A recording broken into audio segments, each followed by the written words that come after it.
ओम नमो भगवते वासुदेवाय। ओम नमो भगवते वासुदेवाय। ओम नमो भगवते वासुदेवाय। ओम ज्ञानतिमिरान्धस्य ज्ञानाञ्जनशलाकया चक्षुरुन्मिलितं येन तस्मै श्रीगुरवे नमः। श्रीचैतन्यमनोभीष्टं स्थापितं येन भूतले स्वयं रूप कदा मह्यं ददाति स्वपदान्तिकम्। वन्देऽहं श्रीगुरोः श्रीयुतः पदकमलं श्रीगुरून् वैष्णवांश्च श्रीरूपं साग्रजातं सहगण रघुनाथान्वितं तं सजीवं साद्वैतं सावधूतं परिजनसहितं कृष्णचैतन्यदेवं श्रीराधा कृष्णपादान् सहगण ललिता श्रीविशाखान्वितां च नमो विष्णुपदाय कृष्णपृष्ठाय भूतले श्रीमते भक्तिवेदांत स्वामी नामिने नमस्ते सारस्वती देवे गौरवाणी प्रचारिणे निर्विशेष शून्यवादी पाश्चात्य देशतारिणे वाञ्छकल्पतरुभ्यश्च कृपा सिन्धुभ्य एव च पतितानां पावनेभ्यो वैष्णवेभ्यो नमो नमः। हाँ। जय श्री कृष्ण चैतन्य प्रभु नित्यानंद श्री अद्वैत गदाधर शिवासादि गौर भक्त वृंद। हरे कृष्ण कृष्ण कृष्ण हरे हरे हरे राम राम राम हरे हरे। दुरवे गौरचंद्राय राधिकाय तदालय कृष्णाय कृष्ण भक्ताय तद्भक्ताय नमो नमः। हरे कृष्णा। तो आप सभी भक्तों को पुनः इतने दिनों बाद लगभग एक महीना हो गया शायद फिर से मिलके बड़ा अच्छा लगा है। वैसे तो हेमूर राधा माता की कृपा से हम सब प्रत्यक्ष दर्शन भी किए साक्षात और अभी दूरदर्शन में साक्षात दर्शन हो रहा है। तो हम उस प्रसंग को जारी रखेंगे क्योंकि अभी कुछ समय तक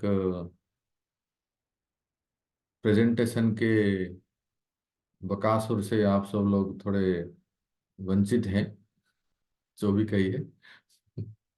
इसलिए अभी थोड़ा कृष्ण कथा सुनते हैं उसके बाद जो भी जिस रूप में आएगा प्रेजेंटेशन उसको हम सामना करेंगे। ठीक है। तो भक्तों अभी हम हमने यहाँ तक सुने थे कि अ, ठाकुर जी हमारे श्याम सुंदर ब्रज वृंदावन वापस आए हैं और स्मरण कर रहे हैं याद कर रहे हैं और इस तरफ गोपियां भी श्रीमती राधा रानी और सारे गोपियां भी याद कर रहे हैं। क्या याद कर रहे हैं थोड़ा सा एक क्विक रिकैप 2 मिनट 1 मिनट में ही कर देते हैं। गोपियां यही स्मरण कर रहे हैं कि कृष्ण जब यहाँ से गए थे ब्रज से तो उन्होंने प्रॉमिस किया था कि मैं अवश्य आऊंगा अवश्य फिर से वापस आऊंगा और आप सबको मैं अपना ग्रहण करूंगा। मैं आप सबको अपना नित्य प्रेयसी अर्धांगिनी के रूप में ग्रहण करूंगा। परंतु इतने साल बीत के लगभग 90 साल से ऊपर हो गए और कृष्ण अभी लौटे हैं तो सारे यहाँ कृष्ण रात्रि में अपने बिस्तर पे लेटे हैं और यशोदा माई ने आपने सुना होगा पिछले क्लास में यशोदा माई ने सुला दी और सब सैनिकों को तैनात कर दी क्योंकि देखना यहाँ कोई भी आए नहीं और श्री कृष्ण को कभी भी निद्रा से कोई उनको डिस्टर्ब ना हो। तो वो आराम करिए सखा लोग भी बगल में सो गए हैं तो मध्य रात्रि का समय है। सब सोए हैं सब मतलब कहते हैं ना एक कुत्ते का पिल्लू भी नहीं दिख रहा है सब सोए हैं। पर हमारे श्याम सुंदर कैसे सो पाएंगे है ना। कृष्ण प्रभु जी दंडवत प्रणाम। हरे कृष्णा सभी माता प्रणाम। तो कृष्ण जो है बिस्तर पे लेटे हैं और बस याद कर उनको नींद ही नहीं आती है। कैसे नींद आएगी इतने वर्षों के बाद आ रहे आए हैं अपनी गोपियों से सबसे तो मिल लिए, पर जिससे मिलना है, जिसके लिए वो आए हैं, अभी तक उनसे तो मिलन नहीं हुआ ना। तो उसके लिए वो प्रतीक्षा कर रहे हैं कि कैसे मिलन होगा। और वहां गोपियां भी है, श्रीमती राधा रानी आदि गोपियां, वो भी सोच रहे हैं क्या। पहले तो मन में ये आया था कि कृष्ण कभी लौटेंगे, क्या कृष्ण कभी लौट सकते हैं। दूसरी बात है, क्या अगर लौटेंगे तो क्या वो अपने प्रॉमिस जो उन्होंने जो किया था कि मैं अवश्य उनको सारे गोपियों को एक साथ में एक्सेप्ट करूंगा, तो क्या हमें ग्रहण करेंगे, और कैसे करेंगे। क्योंकि कृष्ण तो ऑलरेडी इतने सारे 16,108 रानियों से विवाह किए हैं, एक। और हम लोग भी हमारा भी विवाह हो चुका है। तो कैसे हो सकता है, एक तरफ श्रीमती राधा रानी और गोपियां सब यही चिंतन कर रहे हैं, और कृष्ण बिस्तर पे लेटे लेटे यही चिंता कर रहे हैं। आखिर ये संभव कैसे होगा। तो यहाँ वर्णन आता है कि जो गोपा है, सुनिए बहुत ध्यान से सुनिए, जो गोपियों के पति है ना, जो जितने भी गोपियां हैं, उनके जो पति गोपा हैं, इतने वर्षों तक क्या उनको पता था कि हमारे पत्नियां वास्तव में सभी श्री कृष्ण से ही प्रेम करते हैं। क्या उनको पता था कि जब विवाह से पहले उन सबका चित्त श्री कृष्ण के प्रति ही था। क्या इन गोपों को पता है कि जब श्री कृष्ण वापस आए हैं, तो हमारी जो पत्नियां हैं, जो गोपियां हैं, ये भी श्री कृष्ण से मिलने के लिए उतावले होती होंगी। उत्तर क्या है, हाँ। अर्थात जब वृंदावन में थे श्री कृष्ण, मथुरा जाने से पहले, उस समय भी सारे गोपों को पता था कि हमारे जो पत्नियां हैं, उस समय तो विवाह परकिया रस में उनका विवाह हो चुका था। तो उन सबको पता था कि हमारे पत्नियों का मन चित नंदलाल के प्रति है। तो क्या उन गोपों का मन में द्वेष या ईर्ष्या नहीं होती थी।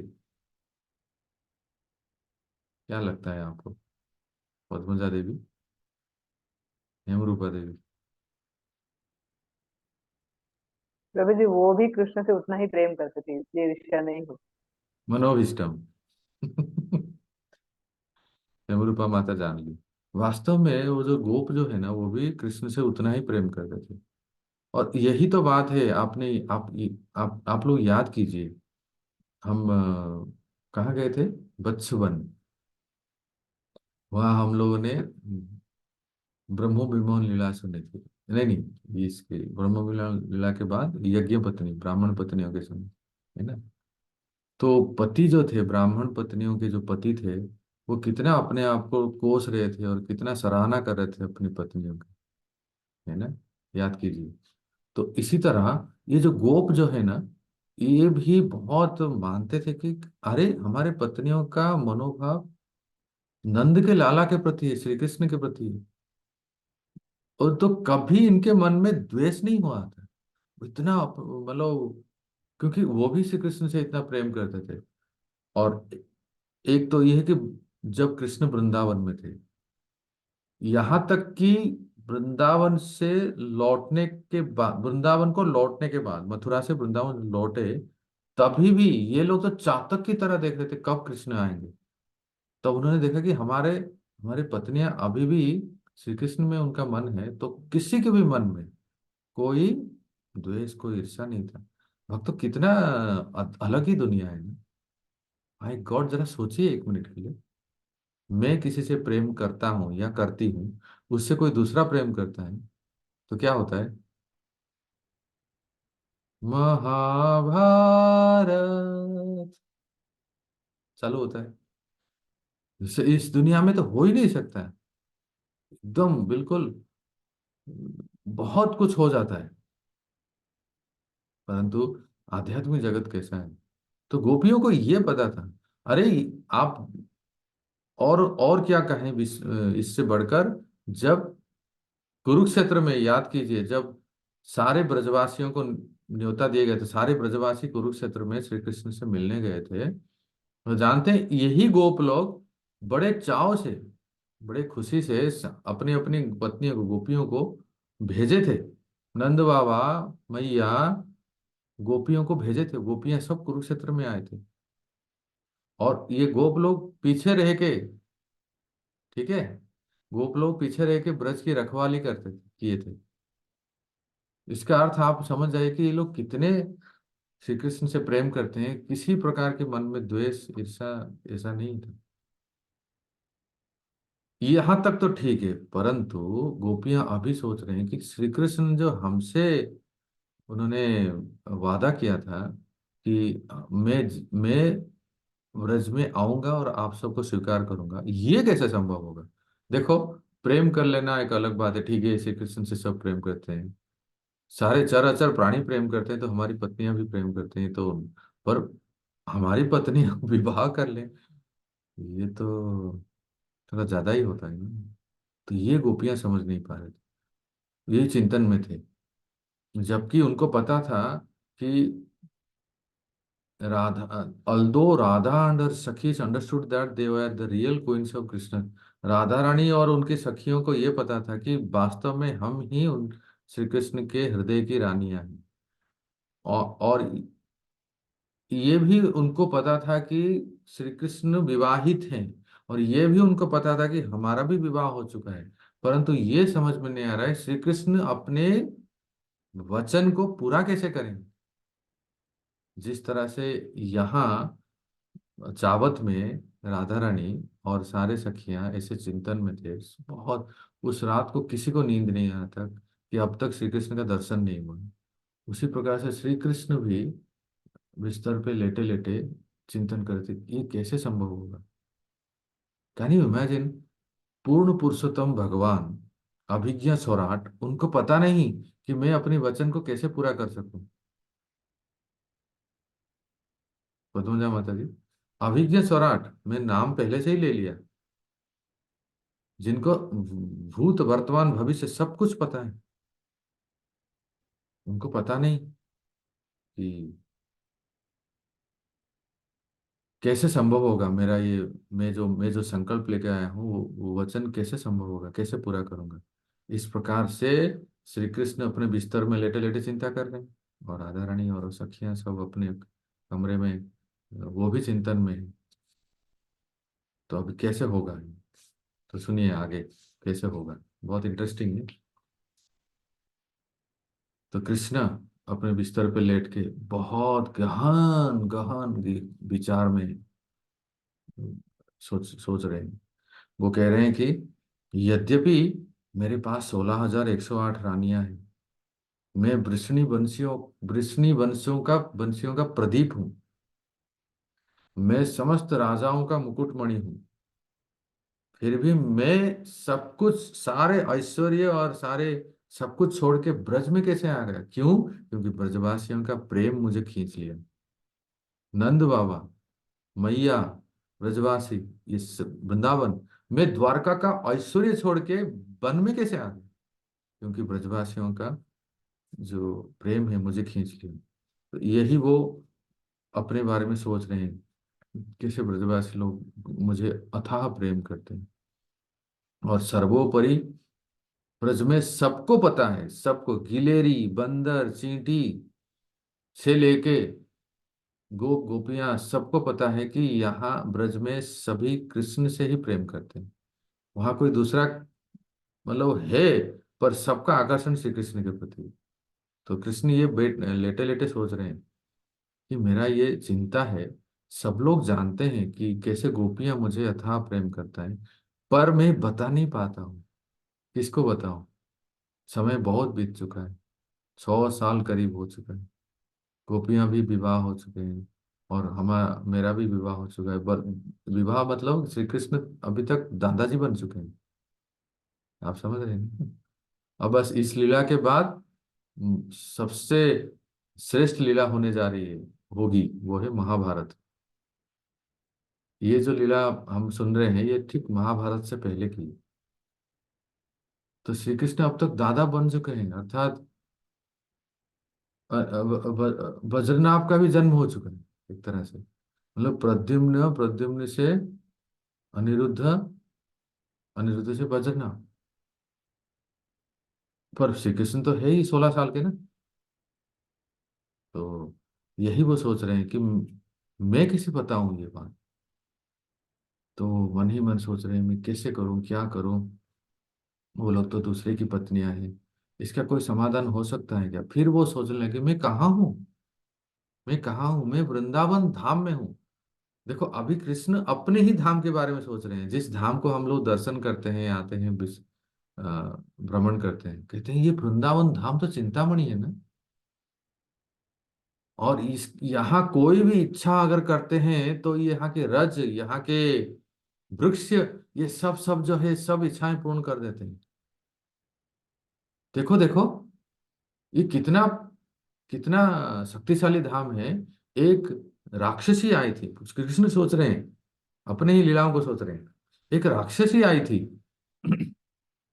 मुझे मारने के लिए, मतलब पूतना। बस क्या, लोई बाजार से गोपी ड्रेस पहन के आ गई, इसलिए वो धात्री बन गई।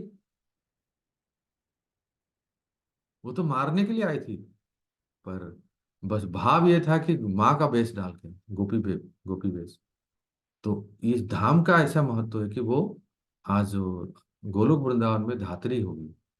तो इसका अर्थ है कि इस धाम में इतनी शक्ति है कि किसी भी व्यक्ति का कोई भी चिंता हो, किसी प्रकार का संकट हो, इस इस धाम के प्रभाव से, इसमें प्रवेश करते इसके प्रभाव से सब दूर हो जाता है।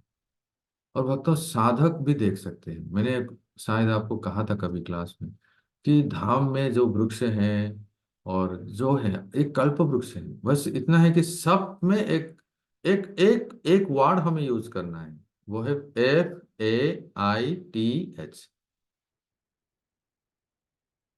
फेथ। नहीं तो फिर ये भी दिल्ली है, सूरत है, पूना है, मुंबई जैसा ही। लेकिन अगर फेथ है तो इसी धाम के किसी भी वृक्ष में, प्रबोधानंद सरस्वती पाद तो यहाँ तक लिखे हैं, आप वृंदावन जब आते हैं ना, किसी भी वृक्ष को आलिंगन कीजिए, प्रणाम कीजिए, और उस वृक्ष से हे कल्पतरु, मुझ जैसे नीच जो संसार में पड़े हैं, मैं आपको प्रणाम कर रहा हूँ, मैं इस धाम में आऊँ, कृपया मुझे श्री श्री राधा कृष्ण की शुद्ध प्रेम भक्ति प्रदान करे, जिनका नाम लेते ही मैं रोमांचित हो जाऊं। हृदय से अगर कोई पुकारते हैं ना, सही में, चाहे वो किसी प्रकार का संकट हो, विपत्ति हो, या आध्यात्मिक इच्छा हो, इसमें है शक्ति। बस इतना है कि फेथ, श्रद्धा। मैंने शायद आपको एक उदाहरण बताया था, देखिए कैसी इच्छाएं पूर्ण हो जाती हैं। इसलिए बहुत सतर्क रहना है। वृंदावन धाम में आते हैं तो सतर्क इसलिए रहना है कि अगर भौतिक इच्छाएं हैं, जैसे हरिनाम चिंतामणि क्लास में हमने सुना कि हरिनाम भी चिंतामणि है, इसी प्रकार से वृंदावन धाम भी चिंतामणि है। आपको याद करा देता हूं मैं, अभिलाषा और अनर्थ हमने ये चर्चा किया था। क्या हरिनाम इच्छाओं को पूर्ण करते हैं या इच्छाओं को दूर कर देते हैं? क्या हरिनाम फुलफिल्स द डिजायर और क्लींसेस द डिजायर? ये हमने काफी चर्चा किया था, है ना रूप माता? तो उसी प्रकार से वृंदावन धाम, तो वृंदावन धाम, हरिनाम ये तो सब भगवान के स्वरूप है। तो अगर इस यहाँ आके किसी किसी की भौतिक इच्छा भी है ना, वास्तव में मैं देखा हूँ, कई वर्षों से यहाँ देखा हूँ, जिनके पास जो भी इच्छा है वो पूर्ण हो जाते हैं। चाहे कोई कोई धन की है, कोई विवाह की है, कोई विदेश जाने की है, कोई व्यापार की है, ऐसा कितना भी। कोई एक गिरिराज की परिक्रमा करते हैं, ये जो आप देख रहे हो, जब भी आते हैं दंडवती परिक्रमा करते हैं, है ना। मन में आता है कि ये दंडवती परिक्रमा करते हैं, बड़ी तपस्या होता है ना। चल के जाने में नानी याद आ जाती है, बोलो वो दंडवती परिक्रमा करने। हाँ? तो पति पत्नी देखा हूँ, पति भी आगे चलती है तो पत्नी उनके पैर छू के उसके पीछे भी चलते हैं, देखा होगा आपने गिरिराज की परिक्रमा। बच्चे सब चलते हैं। क्यों ऐसा होता है? क्योंकि सबके पास कुछ ना कुछ भौतिक इच्छाएं, कामनाएं, कोई विपत्ति आपत्ति ये सब है, जिनसे गिरिराज जी दूर कर दे। और होता भी है इस विश्वास के साथ, इसलिए तो लोग आते हैं। अरे जैसे हम आप जैसे कोई साधारण व्यक्ति, साधक का इच्छा अगर वृंदावन धाम पूर्ण कर सकते हैं, तो यहाँ भगवान चिंतन कर रहे हैं कि इस समस्या का समाधान क्या होगा। मैं जो इस एक बहुत ही बड़ा द्वंद में हूँ, डायलेमा में हूँ, गोपियों को मैं कैसे स्वीकार कर सकता हूँ? तो इसलिए वो वृंदावन धाम की याद कर रहे हैं। यहाँ लिखा है, one need only have faith in the inconceivable potency of Shri Vrindavan. केवल एक अटूट श्रद्धा की आवश्यकता है। जैसे हम हरिनाम के लिए कह रहे हैं, उसी प्रकार से धाम के लिए अगर हमारे पास श्रद्धा है, बाय दैट पोटेंसी इवन, उसकी शक्ति के प्रभाव से, वो श्रद्धा और विश्वास के वजह से, उस धाम के प्रभाव से मेरे जैसा, राधा माता, मेरे जैसा गूंगा व्यक्ति भी बोल रहा है। ठीक है।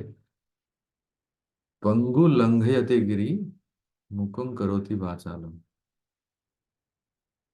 कह रहे हैं कि ऐसे गूंगे व्यक्ति भी बोलते हैं और बड़े बड़े विद्वान हो जाते हैं। और तो श्री कृष्ण सोच रहे हैं कि मेरे ये जो मैं जो इस समस्या में हूँ, मुझे मुझे सूझ नहीं रहा है क्या करूँ, इस समस्या का समाधान कैसे होगा। हे वृंदावन धाम, कुछ तो रास्ता बताओ। श्री कृष्ण अपने धाम के वो कह रहे हैं, हम लोग क्यों ना कहें। फिर ऐसा कहते कहते श्री कृष्ण जो है, वृंदावन के वन, यमुना, गिरी गोवर्धन, वो पनघट, वो तलहटी, वो सारे जो निकुंज वन, ये सब सबको याद किए और बिस्तर में लेटे हैं, ये सब याद कर रहे हैं। और लेटे लेटे उनको एक घटना की याद आई, जब पूर्व राग में पहली बार मेरी प्यारी राधा से मिला था। और जैसे ही उन्होंने राधा रानी को याद किया, पूरे, जरा मन की आंखों से देखिए, पूरे नंद भवन में सब सोए हैं। रात को 12 बजे है, मध्य रात्रि का समय है। सब सोए हैं निद्रा में, पर एक को नींद नहीं आ रही है, वो है स्वयं नंद नंदन। तुरंत उनको इतनी याद आई वो पुरानी बात, आज से 90 साल पहले, जब मैं पहली बार श्री जी का दर्शन किया, श्री जी से मिला, तो बात याद आई और उन्होंने तुरंत उनके मुख से निकला, राधा, राधा, राधा।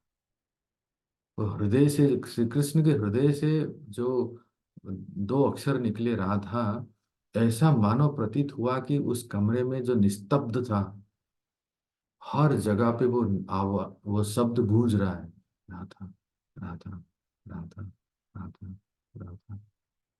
बस कोई उसको सुन नहीं रहा है, केवल श्री कृष्ण ही जो लेटे लेटे याद कर रहे हैं। प्रत्येक कण कण में वो आवाज गूंज रहा था, क्योंकि सब मध्य रात्र में निद्रा में सोए हैं सब लोग।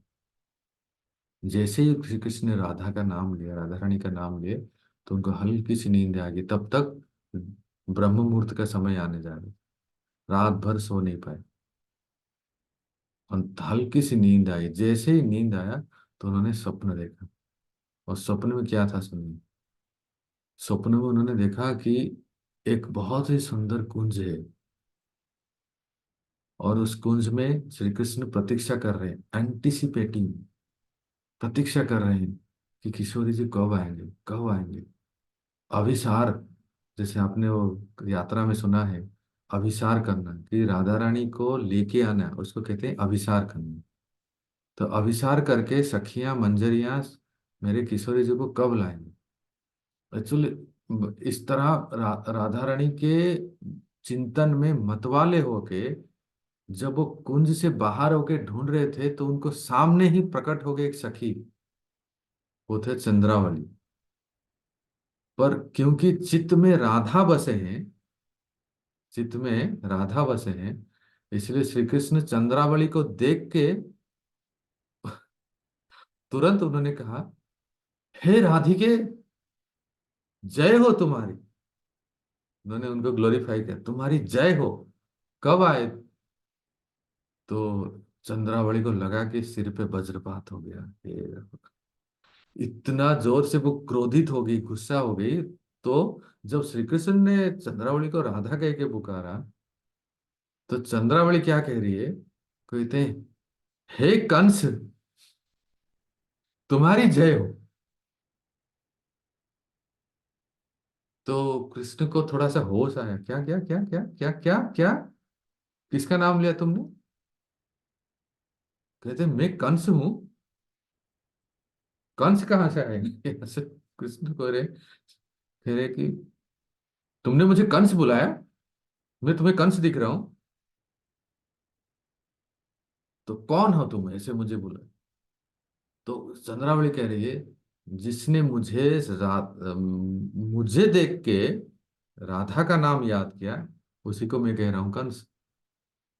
दिख नहीं रहा है कौन है सामने और किसका नाम ले रहे हैं। और तब तक तो पद्मा आ गई। ध्यान रखिए, जैसे राधा रानी की ललिता है, ऐसे चंद्रावली की पद्मा है। पद्मा सखी जो है वो बहुत ही, मतलब केवल बामा नहीं, प्रखर बामा स्वभाव, बहुत मान करती है और तड़क भड़क करती है। तो पद्मा आ गई। पद्मा आके इस उंगली को, जैसे अपने कहाँ गए थे, ऊंचा गांव, ऊंचा गांव में वो फोटो देखा होगा, ललिता सखी जैसे ऐसे उंगली दिखा के श्री कृष्ण को डराती है, ऐसे पद्मा सखी कह रही है, धोखेबाज, छलिया कहीं का, सुन लो, किसके सामने तुम हो? अरे मेरी सखी, समस्त आसमाओं के एक ही चंद्र है, चंद्रमाओं के आवली है, समूह है, चंद्रावली है, और तुमने किसका नाम ले लिया? वो तुच्छ नक्षत्र जिसका नाम राधा। कहाँ वो तुच्छ नक्षत्र अनुराधा, और कहाँ मेरी सखी चंद्रमाओं में सर्वश्रेष्ठ चंद्रावली। अर्थात भक्तों, नक्षत्रों में एक नक्षत्र है जिसका नाम है अनुराधा नक्षत्र, जिसको राधा भी कहते हैं। जैसे आपको कथा में सुने होंगे, भगवान श्री कृष्ण का जन्म रोहिणी नक्षत्र में हुआ था। उसी प्रकार से राधा रानी का जन्म राधा नक्षत्र में ही हुआ था, अनुराधा नक्षत्र में। इसीलिए उनका नाम राधा दिए ब्राह्मणों ने। वैसे तो उनका नित्य नाम है।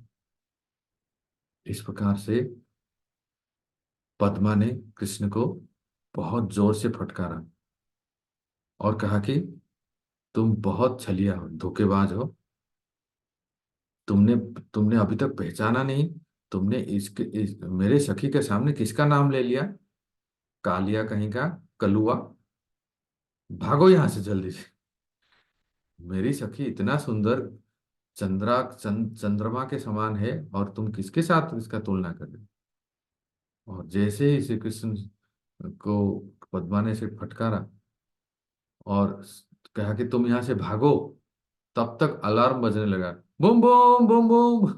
कृष्ण की नींद खुल गई। ये सब सपने में था। मतलब अलार्म, मतलब उनका अलार्म क्या पता है? दुंदुभी बजने लगी। नगाड़े दुंदुभी। अब सुबह हो गया ना, सुबह हो गया तो दरवाजे पे सामने सब दुंदुभी बजा रहे थे, बहुत जोर से बजाने लगे। मतलब सब वो कह रहे हैं कि सुबह हो गया, जल्दी उठो जल्दी उठो, आज तो उत्सव मनाएंगे हम, नंद बाबा के पुत्र आए हैं, नंद के लाला आए हैं, सब लोग जल्दी तैयार हो जाओ, आज हम यहाँ बहुत बढ़िया उत्सव मनाएंगे। तो सब लोग, इसी इसी शब्द से श्री कृष्ण का सपना भी टूट गया और नींद भी खुल गई, वो भी आंख खोल दी। तो देखा कि सारे सखा लोग भी उठ गए हैं, और फिर सुबह सवेरा हो गया है। तो देखते हैं क्या होता है कि जितने सब जो गोप हैं, वो लोग तुरंत तैयार होके, अरे क्या कहें, जैसे आपने सुना होगा किसी कथा में कि किसी किसी राजसभा में राजाओं के गुणगान सूत मागध बंदियां करते हैं, और एकदम इंस्टेंट श्लोक में, नहीं रट के नहीं आए हैं, जो तुरंत उस राजाओं की कीर्ति का गुणगान छंदों में और अ, तुरंत वो श्लोकों में प्रस्तुत कर दे।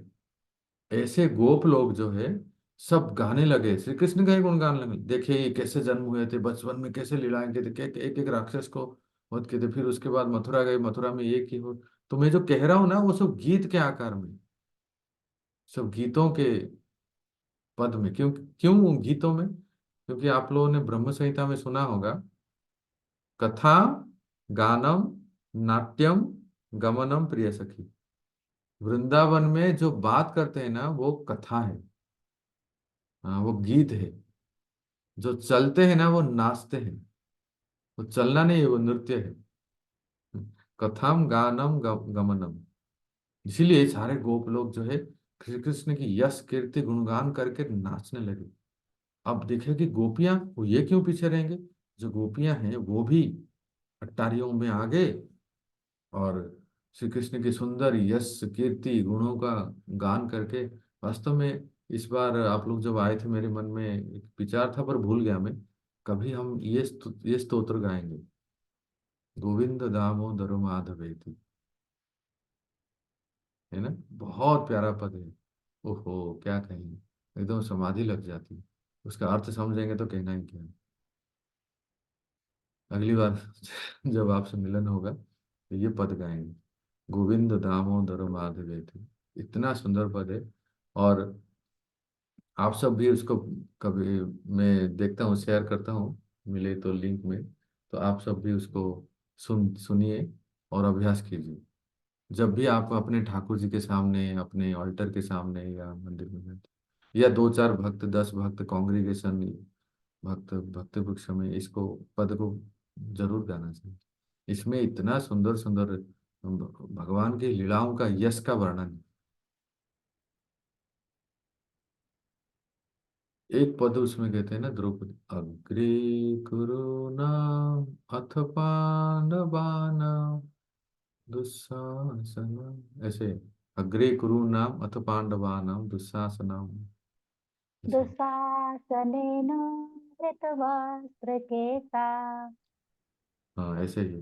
कृष्ण तदा क्रोधनन्दनोता नंदन गोविंद। गोविन्द दामोदर माधवेति। यही है। बहुत सुंदर, धन्यवाद माता श्री, आपने याद दिलाया।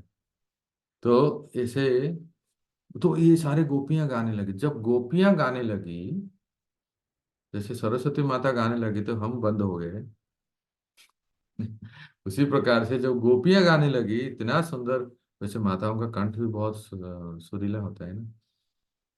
जब गोपियां गाने लगी तो सारे जो गोप हैं, गोप वो शांत हो गए।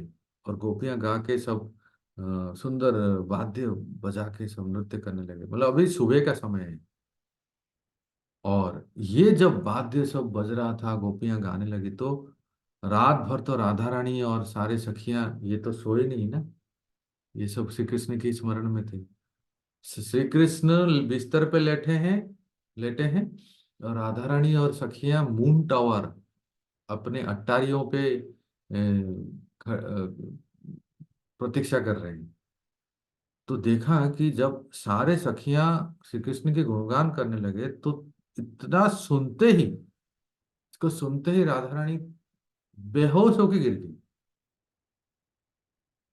श्री कृष्ण के बारे में यश कीर्ति सुनते ही राधा रानी बिल्कुल बेहोश होकर गिर गई। तब तक सारे जो अ, सखियां आ गए, अरे राधा राधा, राधा को क्या हो गया, राधा रानी को क्या हो गया। सब उनको जगाने लगे। फिर विशाखा सखी आ गई, हे राधा रानी, मैं हमारे हृदय की प्राण, आपको क्या हो गया, आप क्यों क्यों अचेत हो गए। ये धीरे धीरे राधा रानी को जगाए, उनका कृष्ण का नाम लेके। और श्री कृष्ण का जैसे जैसे ही राधा रानी ने धीरे धीरे चेतना आई, क्योंकि देखो ये राधा रानी का जो भाव है ना, इसको कहते हैं, क्या कहते हैं, क्या कहते हैं, बोलेंगे, जमरूप माता बोलेंगे। महाभाव कहते हैं क्या प्रभु जी? हाँ माता श्री, आप एक स्टेप बस आगे चलेंगे। मादनाक्ष महाभाव, इसको नोट कीजिए। मादनाक्ष महाभाव। केवल महाभाव तो औरों में भी हो सकता है, पर जो राधा रानी में जो भाव होता है ना, उसको कहते हैं मादनाक्ष महाभाव।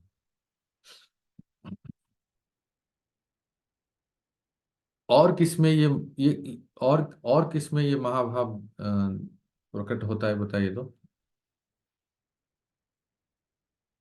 चैतन्य महाप्रभु। जट, केवल एक तो राधा रानी, नहीं तो महाप्रभु श्री चैतन्य, केवल उन्हीं में ही ये भाव प्रकट होता है। और साधारण जीव में तो बस भूल जाइए। साधारण जीव में जानते हैं क्या तक होता है? हम लोग, हम जैसे साधक हैं, भक्ति रसामृत सिंधु में हम जो पढ़े ना भक्ति शास्त्र में, कम से कम अनर्थ निवृत्ति से ऊपर होके निष्ठा, रुचि, आसक्ति, ये जो शरीर है ना भक्तों, ये जो भौतिक शरीर हमें मिला है, ये भाव स्तर तक ही है। इसका लिमिट इतना ही है। भाव के बाद जो प्रेम स्तर है ना, वो प्रेम स्तर में ये शरीर साथ नहीं दे पाएंगे।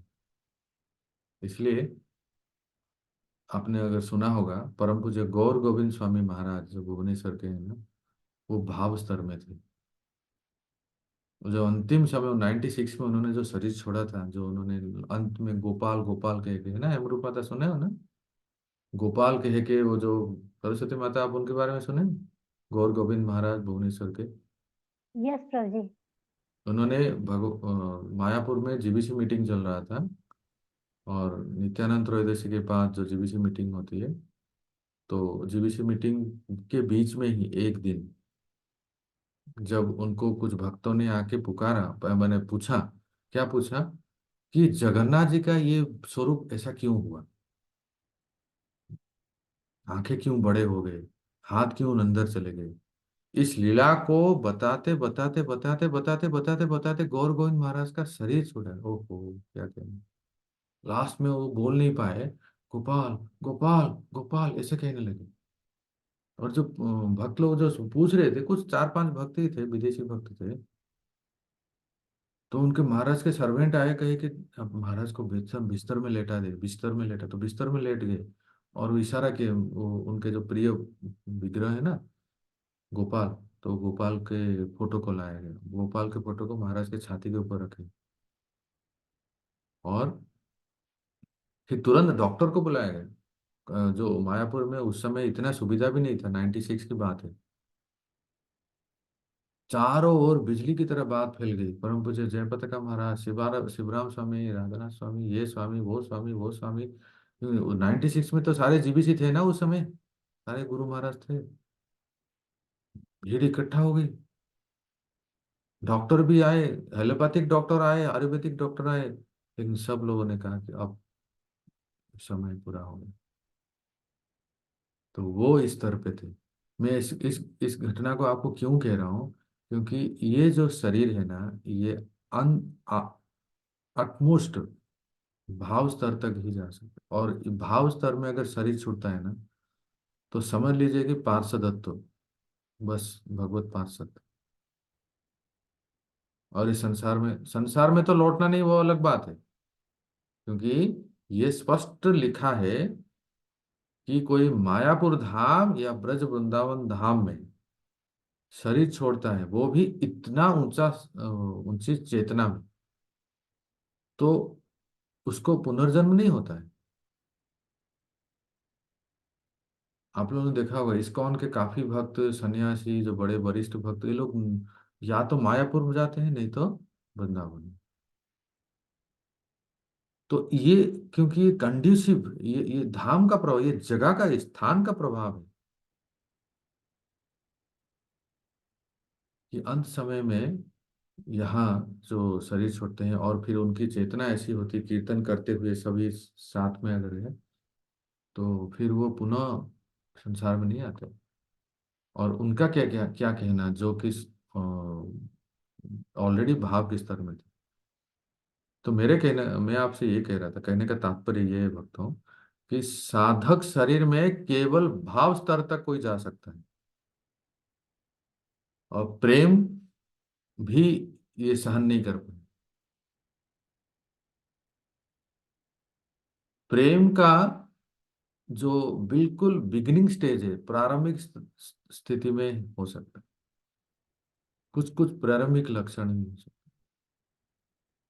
और फिर वो शरीर शरीर छूट जाता है, और फिर वो जीवात्मा जो है पार्षद बन जाता है। पर ये तो हो गया साधारण जीव के लिए। इसके बाद जो भक्ति रसामृत सिंधु में दक्षिण विभाग में लिखा है ना, सदर्न साइड, इसको हम कभी सौभाग्य से चर्चा करेंगे, ठीक है, करेंगे ना।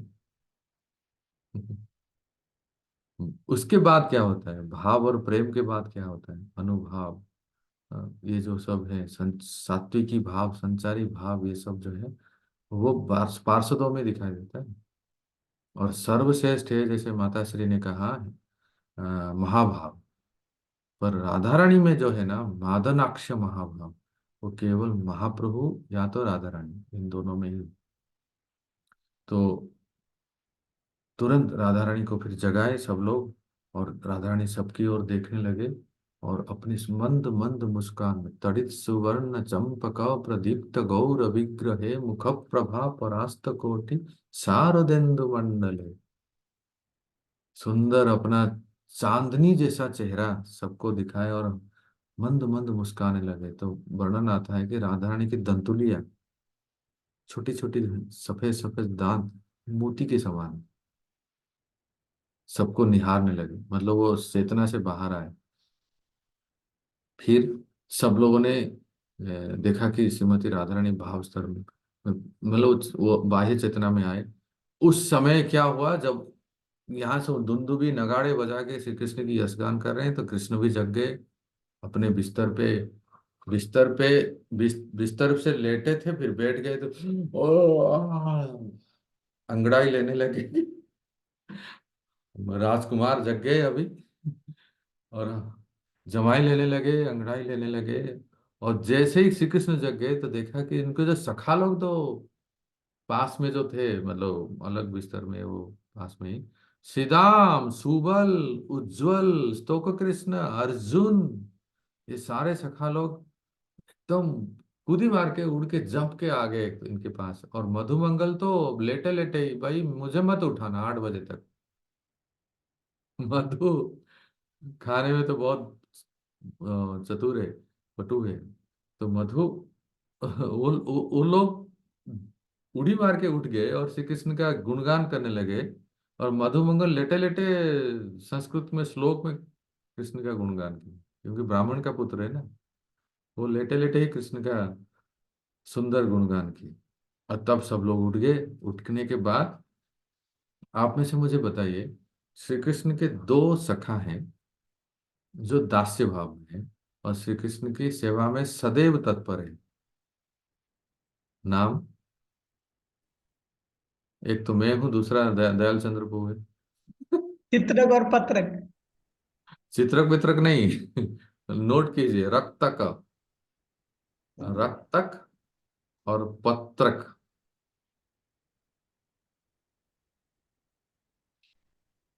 ठीक है, एक रक्तक और एक है पत्रक। ये 2 सखा जो हैं, रक्तक और पत्रक, ये श्री कृष्ण को नहलाने के लिए, स्नान कराने के लिए ले गए। और कृष्ण, आप जरा सोच रहे हैं ना, श्री कृष्ण 90 साल के बाद आए हैं, और ये वही 2 सखाएं हैं जो श्री कृष्ण की सेवा के लिए तत्पर है, और ले गए। इतने वर्षों के बाद श्री कृष्ण को मिले हैं सेवा करने के लिए, फिर भी भूले नहीं। क्या भूले नहीं? कौन सा तेल लगाना है, कौन सा उपटन लगाना है, मसाज के लिए कौन सा तेल, सिर के लिए, शरीर के लिए। ये दोनों सखा बहुत अदक्ष हैं। वैसे और भी सखा हैं, गोविंद लीलामृत में, कभी मैं आपको बताऊंगा, मुझे ध्यान नहीं आ रहा है। गोविंद लीलामृत में अनेक सखाओं का नाम है। कौन श्री कृष्ण को दतवन कराते हैं, कौन श्री कृष्ण को तैल मर्दन करते हैं, कौन श्री कृष्ण को स्नान कराते हैं, कौन श्री कृष्ण को उबटन लगाते हैं, कौन श्री कृष्ण को सुगंधित तैल लगाते हैं, इत्र लगाते हैं। ये सब अलग अलग सबकी सेवा है। और जैसे मैं श्री कृष्ण के बारे में बोला, वैसे ही श्रीमती राधा रानी की भी सखियां हैं, जो दासियां हैं, जो उनको श्रृंगार कराती हैं। तो ग्रंथकार कह रहे हैं कि फॉर्चुनेट आर द फ्रेंड्स, वो सखाएं कितना सौभाग्यवान है कि श्री कृष्ण के मुलायम मुलायम शरीर को मसाज कर रहे हैं, उनके शरीर में तेल मर्दन कर रहे हैं, उनके सिर पे, उनके चरणों पे, उनके समस्त अंगों पे। मतलब आपके घर में जब विग्रह है ना, जब आप उनका अभिषेक कराते हो, पहले उनको एक छोटा सा वस्त्र पहनाते हो, फिर उनको अभिषेक कराते हो, अभिषेक के बाद तैल मर्दन भी कराते हैं, इत्र लगाते हैं। और उनका थोड़ा सा बॉडी को ऐसे दबाना होता है, मसाज करते हैं, है ना। तो बहुत आनंद आता है। एक तो सुलाते समय हम लोग पुजारी यहाँ जो है ना, श्री कृष्ण को मतलब हमारे ठाकुर जी को जब सुलाते हैं ना, तो रात्रि को उनके लिए अलग से बिस्तर होता है, तो विग्रह को डायरेक्ट हम लाते हैं और पहले तो बिस्तर को बढ़िया से मुलायम वस्त्रों से सजाते हैं। उसके ऊपर सुंदर गुलाब के पंखुड़ों या सीजनल फ्लावर्स जो है, उस पंखुड़ों को हम डालते हैं, चुभे ना किसी प्रकार से, एकदम मुलायम। फिर उसके बाद सुंदर जो सैया है, उस तकिया है, उसके ऊपर श्री कृष्ण, हमारे यहाँ कृष्ण बलराम है तो कृष्ण और बलराम, आपके पास गौर निताय होंगे तो गौर निताय को ऐसे सुलाते हैं। और उसके बाद फिर उसके उनके चरणों को संभान करते हैं। ये दिन भर खड़े खड़े अल्टर में थक गए होंगे, सबको दर्शन देते देते, तो उनके चरणों को संभान करते हैं। उस समय पद गाते हैं, जो भी आपके उस याद है, या कुछ भजन है, कुछ पद है, कुछ गीत है, कुछ लोरी है। जिनके घर में ठाकुर जी जगन्नाथ हैं, उनको तो कम से कम मोबाइल में गीत गोविंद चला देना चाहिए, अब बहुत अच्छा लगेगा। जगन्नाथ जी को सुलाते समय गीत गोविंद सुनाना चाहिए। आप कोई भी गीत गोविंद के कोई भी एक गीत, तो इस प्रकार से सुलाते हैं। और कृष्ण के तकिया के नीचे बांसुरी को भी रख देते हैं। क्योंकि कृष्ण को बांसुरी बहुत पसंद है, कि मैं बांसुरी कोई चोरी ना कर ले, विशेष करके राधा से उनको बहुत डर है। राधा बांसुरी ले लेगी। तो इस प्रकार से जैसे हम यहाँ देखो भक्तों, विग्रह सेवा कितना महत्वपूर्ण है, किस लिए महत्वपूर्ण है आप देखना, इसीलिए महत्वपूर्ण है। जो यहाँ साधक शरीर में हम विग्रह की सेवा करते हैं ना, वही ये हमारे लिए अप्रेंटिस है। Are you getting? ये हमारे लिए अप्रेंटिस है। जब जब जितना चाव से, लगन से, प्रेम से हम यहाँ ठाकुर जी की सेवा करेंगे, और हमारा सिद्ध शरीर ये अंदर ही अंदर, अंदर ही अंतश्चिंतित देह निर्माण होते रहेगा। और ये सेवा वहाँ हम गोलोक वृंदावन में गुरु परंपरा के द्वारा हमारी सेवा पहुंच जाती है, और एक समय हम धाम में वो सेवा करेंगे। इसलिए एक डायरेक्ट संबंध है प्रत्येक भक्त को, विशेष करके जो गायत्री दीक्षा लिए हैं, चाहे वो प्रभु जी हो, माता जी हो, विग्रह के साथ संपर्क में आना ही चाहिए। अगर वो संसार को भूलना चाहते हैं, सांसारिक वासनाओं को भूलना चाहते हैं, तो विग्रह सेवा अत्यंत महत्वपूर्ण है। विग्रह का स्पर्श, उनका श्रृंगार, उनका कम से कम कुछ नहीं हो तो आरती कर ले। किन किन प्रभुजियों को टाइम नहीं रहता है ना, अपने अपने काम धंधा में व्यस्त रहते हैं, तो कभी कभी तो भोग लगा ले, थोड़ा थोड़ा आरती कर ले। ऐसा नहीं कि सब देवी जी करेंगे, हम तो बस वो लाट साहेब हैं। हाँ जी, दयाल चंद्र वो खूब हंस रहे हैं, समझ गए हो प्रभु जी, समझ गए हो। हाँ, हम लोगों को भी जो प्रभु जी हैं पुरुष शरीर में, वो लोगों को भी भोग लगा लेना, कभी श्रृंगार कर लेना, कभी आरती कर लेना यार, कम से कम तुलसी की आरती कर ले। One should at least engage in some type of deity worship. इससे संबंध बढ़ता है, भगवान के साथ हमारा डायरेक्ट संबंध बढ़ता है। तो क्या हुआ सुनिए, सारे सखा जो है दत्तक पत्रक ये सब श्री कृष्ण को नहलाने लगे। उनका मुख धवन करना, हस्त धवन करना, चरण धवन करना, मसाज करना, उनका दंत धवन करना, ये सब सब करना, उनको नहलाना। हाँ, जैसे हम यहाँ अभिषेक करते हैं वैसे श्री कृष्ण का नहलाते हैं। फिर उसके बाद उनको तिलक लगाना। यहाँ तो लिखा है भक्तों की सखा लोग इस तरह से करते हैं, परंतु बृहद भागवतामृत में, हाँ, बृहद भागवतामृत में वर्णन आता है कि किसी किसी स्थान पर सखियां भी करती हैं। ऐसा लिखा है बृहद भागवत में, सनातन गोस्वामी कहते हैं कि जब गोप कुमार, सुनिए ध्यान से, जब एक्चुअली गोप कुमार जो साधक शरीर में गोवर्धन के ही है। मुझे बड़ा अच्छा लगता है बृहद भागवतम का ये प्रसंग पढ़ के, क्योंकि सौभाग्य से मुझे गोवर्धन वास मिला है। गोप कुमार यहीं से ही भगवत धाम गए थे, तो कुछ ना कहीं तो नंबर लग सकता है, नहीं तो फिर यहीं पड़े रहेंगे। तो गोप कुमार जब इसी गोवर्धन से ही हैं, जब उनका उनका उनका जो सिद्ध शरीर है ना, वो एक सखा है, और उनका नाम है स्वरूप। स्वरूप, ठीक है। हम सबका अपना अपना स्वरूप है,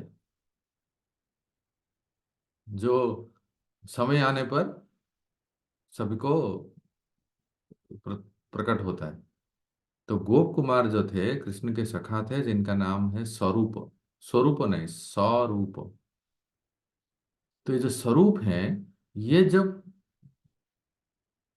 गोलोक वृंदावन में प्रवेश किए और सब सब हुआ, बाद में उन्होंने देखा कि जो अ, श्री कृष्ण को नहलाने का समय आया, तो फिर वो उसमें नहीं, क्योंकि उन्होंने देखा कि यशोदा मैया ने आदेश दिया और दासियां सखियां सब आए और श्री कृष्ण को बहुत सुंदर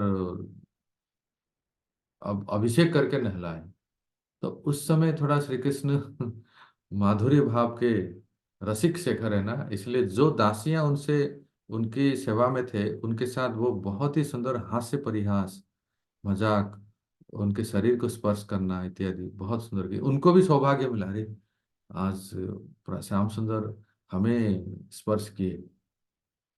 परंतु यहाँ लिखा है कि सखा लोग भी नहलाते हैं ठाकुर जी को, तो उनको श्रृंगार भी करा दिए, गहने, मोर पंख, इस प्रकार से माला, बंसी, ब्यूगल, सिंगा, लकुटी, ये सब सब धारण करा लिया। अब कृष्ण एकदम तैयार हो गए।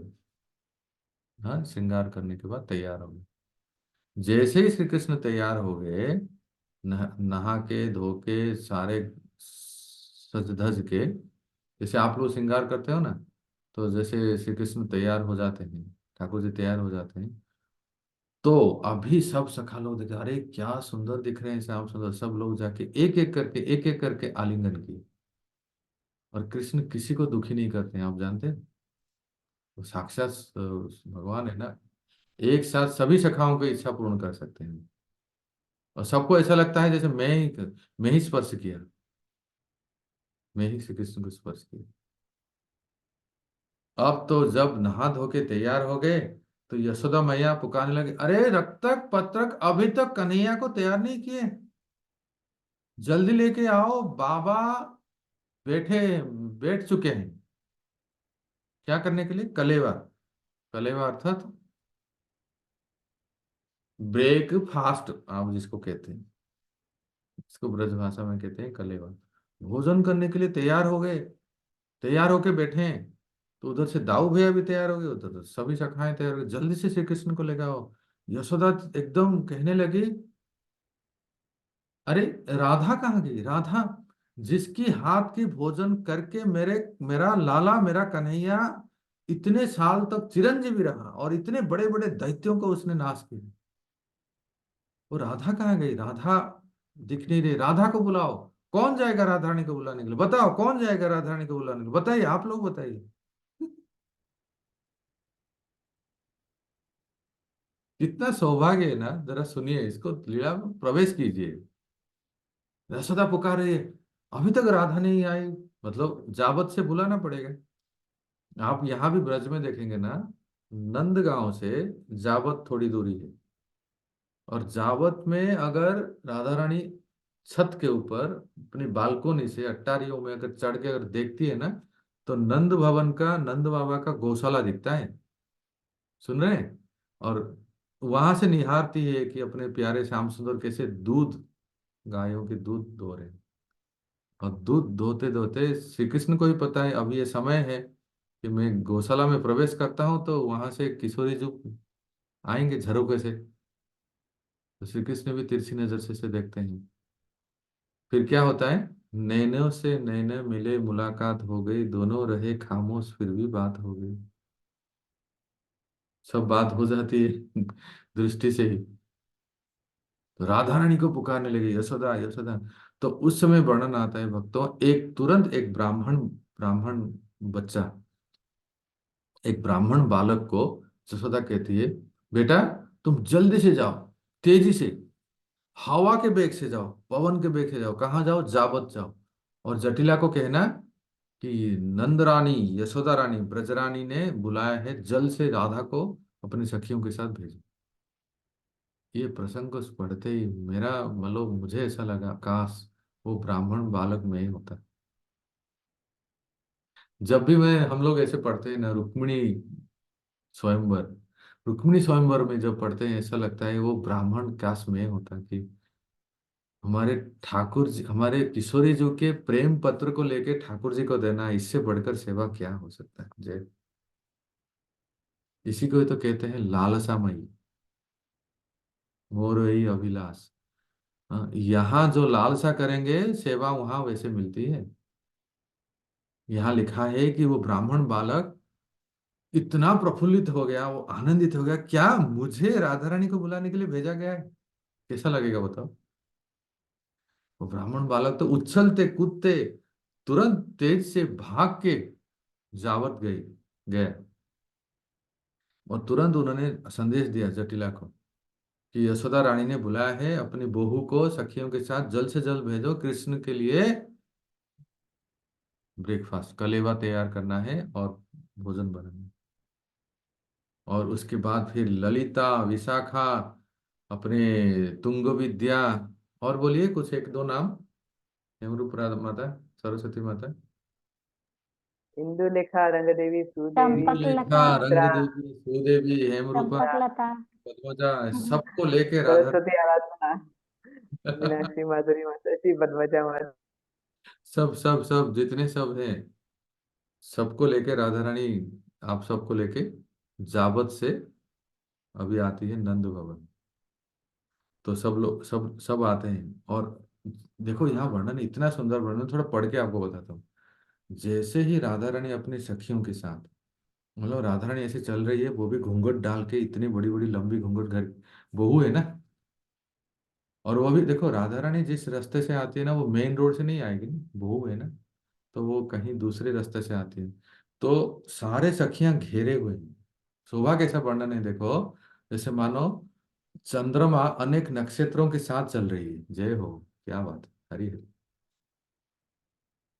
तो राधा रानी ऐसे अ, चल के, और वो भी वो जो घुंघरू पहनी है, राधा कृपा कटाक्ष स्तोत्र में 10 नंबर श्लोक में कहते हैं, राधा रानी के नूपुर में जो घुंघरू लगे हैं, उसमें जो जो शब्द सुनाई देता है, अरे मतवाला कर देता है, पागल कर देता है। सही में माताएं, जो हम लोग उस दिन ललिता सखी के गांव में बैठे थे, मतलब ऊंचा गांव में, आपको याद होगा, हेमरूप माता, दो माता जी आई दर्शन करने के लिए, और उनके पाँव में घुंघरू लगी थी। वो जब चल रहे थे ना, छम छम छम छम छम ऐसे सुनाई दे रहा था। मैं उधर मंडप में बैठ के कथा सुन रहा था, हमारे प्रभु जी सुना रहे थे। तो मुझे लगा कहाँ से इतना सुंदर आवाज आई। तो तब मैं याद किया कि गोपियाँ कितने सुंदर घुंघरू पहनते होंगे, और कैसे वो जब चलते हैं तो कितना सुंदर आवाज आती है।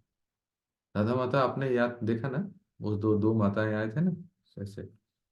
मैंने कहा हमारी सारी माताओं को ये पायल पहनना चाहिए, घुंघरू पहनना चाहिए जब चले तो इतनी सुंदर आवाज, सुंदर मधुर ध्वनि है। यही तो शोभा है ना। तो जब राधा रानी चलती है, ऐसा लगता है कि चंद्रमा कई सारे नक्षत्रों के साथ चल रही है। और उनकी शोभा का वर्णन ही क्या, सब लोग मतलब इतनी इतनी इतनी इतना सुंदर है, और इतना तेज है, और इतना उनका जो प्रकाश है, कि एक बार तो जैसे ही वो नंद भवन में प्रवेश करती है, मतलब यहाँ नंद भवन नहीं, वो जो मैंने शुरू में कहा था गोकुलपति कोई एक दूसरा जगह है, वहां जो प्रवेश करती है ना, सबकी दृष्टि, सबकी अटेंशन को खींच लेती है। कौन आ रही है, कौन आ रही है, कौन आ रही है, राधा और तुरंत वो अंतपुर में जाती है। अंतपुर में जाती है, सबसे पहले तो मान लो कि यशोदा की दृष्टि ही बाहर आ गई, उसी के प्रतीक्षा में है। और जैसे ही यशोदा माँ सामने आई तो राधा रानी ने तुरंत झुक के प्रणाम किया मैया को। मैया तो झुकते ही मैया ने अखबार में भले उठा लिए, सबसे पहले सिर को सूंघी।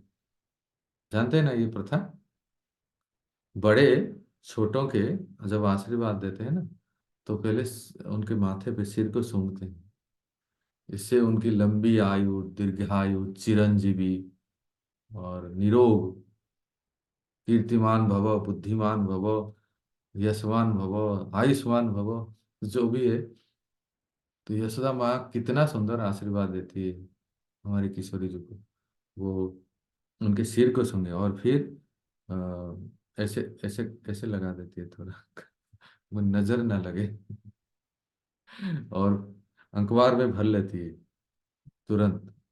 वो सुंदर नीली नीली आंखों वाली सुंदर, जिनके लटें, लट कहते हैं ना, लट माताओं के लट होते हैं ऐसे, जो लटें जिनके सामने हैं।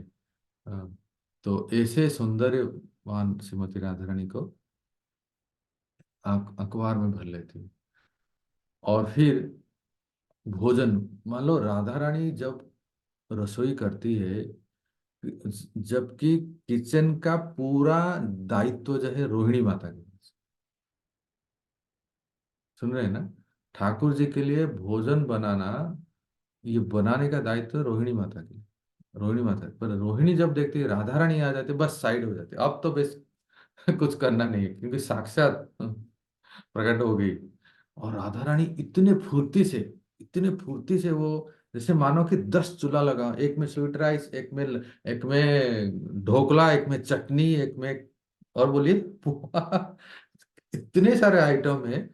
अपने सखियों के साथ बोलो, बोलना भी नहीं पड़ता है।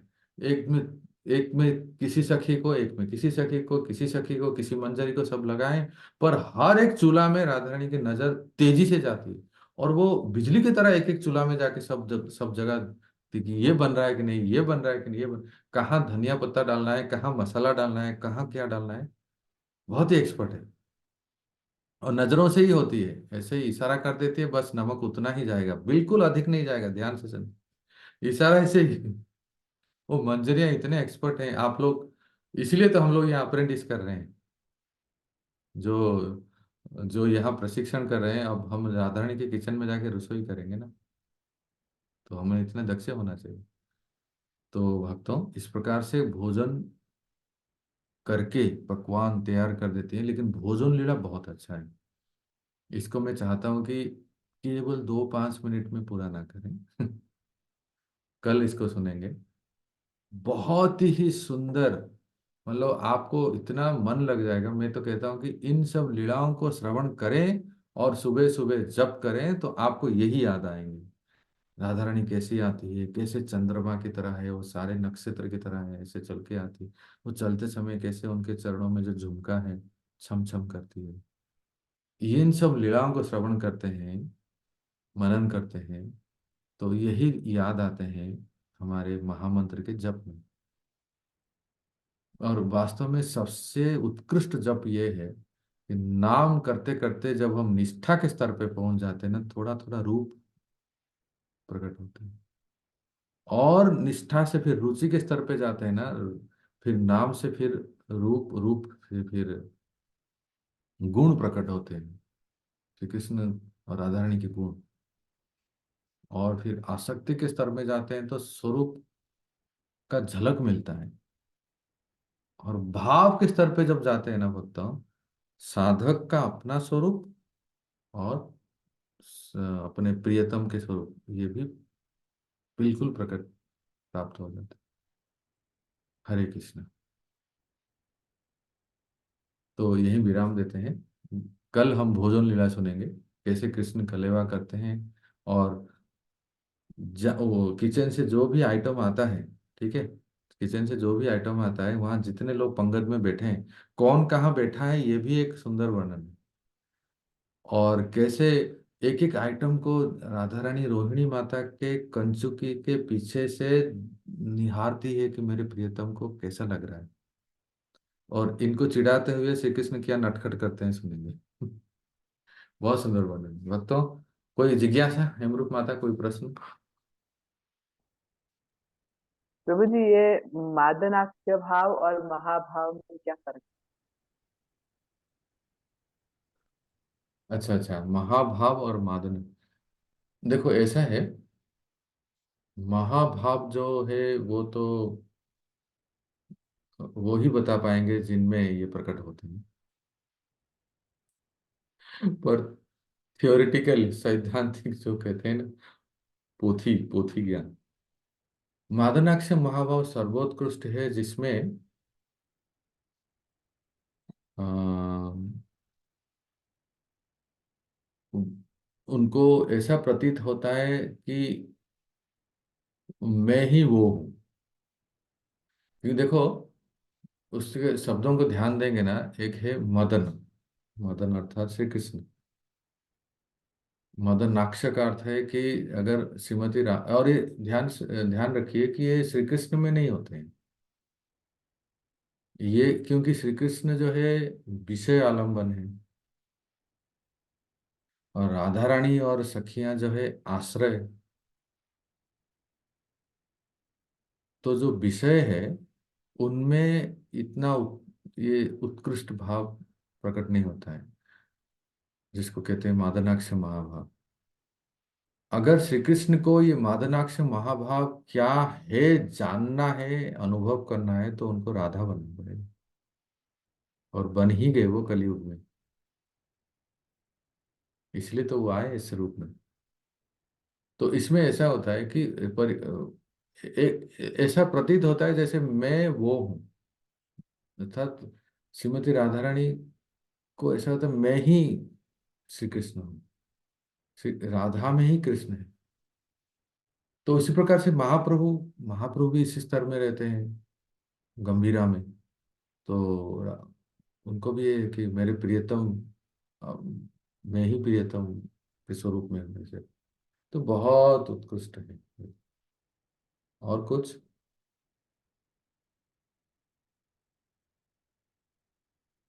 बहुत सुंदर प्रभु जी। आज सपने में चंद्रावली सखी आएगी। और वो जो हम लोग गए थे, जहां भी दर्शन किए ना, वो जो प्रभु जी हमारे जो गुरु भ्राता आए थे, उनके सामने चंद्रावली का नाम लेते ही वो तो चिढ़ जाएंगे, एकदम चिढ़ जाते हैं। उस गांव की तरफ भी देख देखते हैं। क्या वो गांव का नाम है? रिठोरा, हाँ शायद। बरसाने से नंदगांव जाते समय बीच में एक गांव आता है रिठोरा। उस गांव में भी वो प्रभु जी नहीं जाते हैं। मैंने कहा हाय राम, क्या भाव है आपका। नहीं, हम वहां नहीं जाएंगे, ये हमारे विपक्ष की। हम अगर वहां जाएंगे तो किशोरी जी के हम नहीं हो पाएंगे। इसलिए मतलब बड़ा ऊंचा भाव है यार। तो ठीक है भक्तों, आज जो, अभी भी वो सारी स्टोरी हाँ प्रभु मतलब, जी जो बता रहे थे ना, सारी स्टोरी उसकी सखी की, वो सभी याद आते हैं, स्मरण आते हैं, हम्म, सब याद आता है सभी। बिल्कुल बिल्कुल। अच्छा, मैंने ना, कैसे ललिता सखी। मैंने शायद ग्रुप में राधा कृष्ण गुणोदय से दीपिका शेयर किया था। उसमें सारे सखियों का, सारे सखियों के बारे में, जैसे उनका नाम, उम्र, और उनकी वेशभूषा, उनकी पोशाक, उनका उनका सेवा, उनका भाव, उनके परिवार, जैसे उनके पर के अभाव में उनके पति। माताश्री, मैंने शेयर किया था क्या ये ग्रंथ?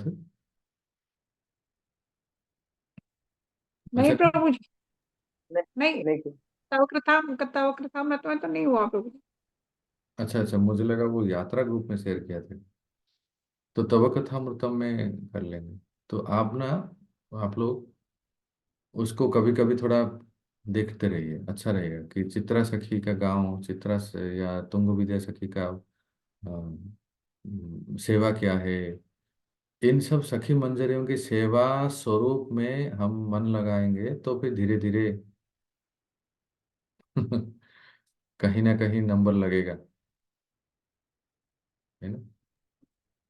ये जिया स्पिरिचुअल क्लास में जाती है ना, तो वो गीत सिखाते हैं। लो, Tulsi leaf on the top of Krishna feet, tell me the name of 8 gopi. तो उसमें वो एक्टिंग करती है, ललिता विशाखा इंदुलेखा, जो उसको चावल धोते थे ऐसे करती है ओहो। फिर। चंपकलता, वो कुकिंग करती है। तुंग हम्म। विद्या। अच्छा। तो मैंने बोला ये तो सब एक्शन ऐसे बताते हैं उनको आप, कि जो सखी जो कार्य करती है वैसे एक्शन सिखाते कौन हैं, सिखाता गाना है? सिखाया। ये जो स्पिरिचुअल क्लास में जाती है ना, वहां सिखाया था उन्होंने। ओहो हो। अरे तो इससे बहुत आसानी से हम याद रख सकते हैं कौन कैसे बात। हाँ, तो मैंने उसको वही बोला, जिया अभी कल आज सुबह वो शाम को मेरे साथ गई थी ना, तो वो गा के एक्टिंग कर रही थी। मैं बोला, जिया ये क्या है? तो बोली, तुम विद्या सखी वो बजाती है ना, इसलिए ऐसे करना चाहिए। तो वो कुकिंग करती है, इसलिए ऐसे करना चाहिए। मैंने, चंपक अच्छा। बजाता सारे सखियों की सेवा को वो यहाँ एक्शन में दिखा देते एक्टिंग हैं। में। हम्म। हाँ, सही में बहुत अच्छा है। ऐसी ऐसी चेतना होनी चाहिए, ऐसी मनोभाव। तो फिर कल मिलते हैं। अच्छा, और एक बात है, ये है कि थोड़ा हम जैसे जिस तरह से हम लीलाओं का श्रवण और स्मरण करें, उसी प्रकार से हम अपना जो कोर साधना है उसी को भी हम और प्रगाढ़ करें। इसलिए मैं सोच रहा था कुछ नाम के बारे में भी, जैसे हम लोग सुन रहे थे, है ना माताश्री, मैं सही कह रहा हूँ? नाम जप को भी इतना हम लोग गंभीरता से लेके श्रवण करें, ताकि ये दोनों पैरेलल चले, कि लीलाओं का श्रवण हो और नाम जप भी ठीक से हो, जो हम सुनते आ रहे हैं हरि नाम चिंतामणि से। तो हम ऐसा ऐसा करते हैं कि इसका 2 क्लास लेते हैं, और फिर और 1-2 क्लास हरि नाम चिंतामणि से ले लेते हैं, जिससे हम हमारा साधना भी ठीक होगी, और साध्य के लिए भी प्रयास करेंगे। ठीक है। हरे कृष्णा। आप सभी प्रिय वैष्णव वैष्णवियों के चरणों में सादर। प्रभु जी हरे कृष्णा। हाँ। प्रभु जी आपने एक उसमें बता रहे थे आपकी जैसे विग्रह सेवा कैसे करनी चाहिए जब आप बाहर जा रहे हो और किसी के यहाँ आप छोड़ नहीं सकें तो। अच्छा, आप जब कहीं बाहर जाते हो हाँ जी प्रभु जी। तो आप कैसे करते हैं, बताइए ना। नहीं अभी मेरा तो ऐसा कुछ काम नहीं पड़ा, वो सिस्टर बोलती है तो उसको बताना था।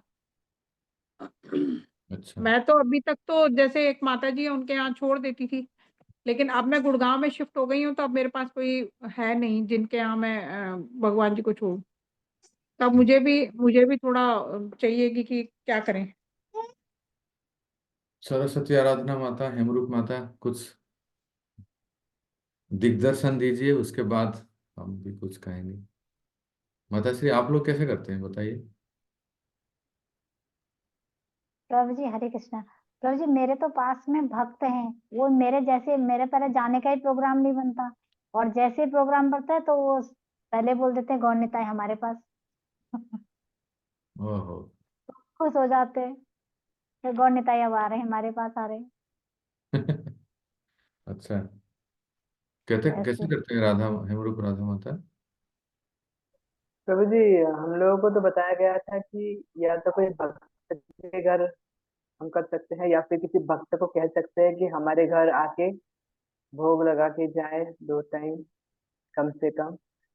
या फिर हम शयन दे सकते हैं भगवान, और उनसे कहे कि हमारे साथ आप चलिए, यहाँ पर शयन और वैसे हमारे साथ। ये 2-3। अच्छा।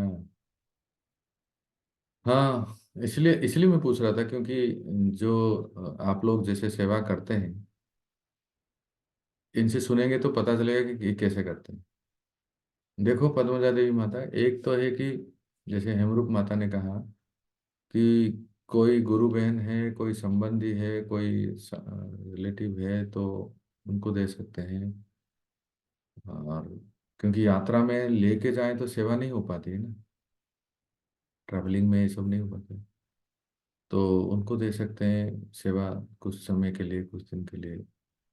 या कभी एकदम कोई नहीं मिल रहा है तो एक्सट्रीम केस में, जैसे राधा माता ने कहा, उनको साइन दे देंगे, और कुछ भी ड्राई फ्रूट्स वगैरह उनको रख लेते हैं, कुछ भोग रख लेते हैं, और प्रार्थना करते हैं कि अ, हम लोग आने के बाद फिर आपकी सेवा करेंगे। ऐसे कर सकते हैं एक्सट्रीम केस में। कोई अगर नहीं मिला तो साइन दे देंगे। मैं क्या कहूँ आपको, एक घटना आपको बताता हूँ। यहाँ चंडीगढ़ से कोई नहीं है, मुझे लगता है इस ग्रुप में। चंडीगढ़ इस्कॉन मंदिर है, आप सब सुने होंगे। तो चंडीगढ़ इस्कॉन मंदिर में 3 ऑल्टर है, 1 2 3 ऐसे। राधा कृष्ण, गौर नित्य, सीताराम शायद ऐसे। कई बार क्या होता है भक्तों, मंदिर ओपनिंग हो जाता है, अल्टर भी हो जाता है, डीटीज भी आ जाते हैं, परंतु ऐसी स्थिति आती है कि कोई पुजारी नहीं रहते सेवा करने के लिए, कम भक्त रहते हैं। तो उस केस में मैं देखा एक बार बहुत साल पहले, बहुत मतलब 10 15 साल पहले की बात है, जब मैं एक बार चंडीगढ़ गया था, तो वहाँ देखा तो एक ही अल्टर था। मैंने एक ही अल्टर ओपन हुआ था, बाकी 2 अल्टर बंद थे। तो मैंने एक भक्त को पूछा, तो उन्होंने कहा कि परम पूज्य गोपाल कृष्ण गोस्वामी महाराज जीबीसी हैं। तो महाराज ने कहा उस समय कोई भक्त नहीं थे, तो डेटिस को साइन दे दो। तो वो साइन दे दिए थे, वो अल्टर, दोनों अल्टर बंद था, पुजारी कोई थे नहीं, क्या करें। पर अब मैं शायद फोटो देखा कि अब पुजारी आ गए तो अल्टर खुल गया उनका, 3 अल्टर हो गए ऐसे, 3 अल्टर खुला हुआ है। तो मैंने कहा अरे, बड़े बड़े मंदिरों में ऐसे होता है, तो फिर कोई गृहस्थ है जो ऐसे स्थिति में है, तो फिर उनको थोड़ी दिन के लिए साइन देना पड़ेगा और कुछ भोग रख देंगे, ऐसा होता है ना। माता मैं ठीक कहा, हमरूप माता? यही यही एक। ठीक है। हरे कृष्णा, शुभ रात्रि। हरे हरे कृष्णा। तो आप सब लोग सब सपने चंद्रावली देखिए राधा कृष्ण की। चंद्रावली के सपना। चंद्रा बोली की। हरे कृष्ण।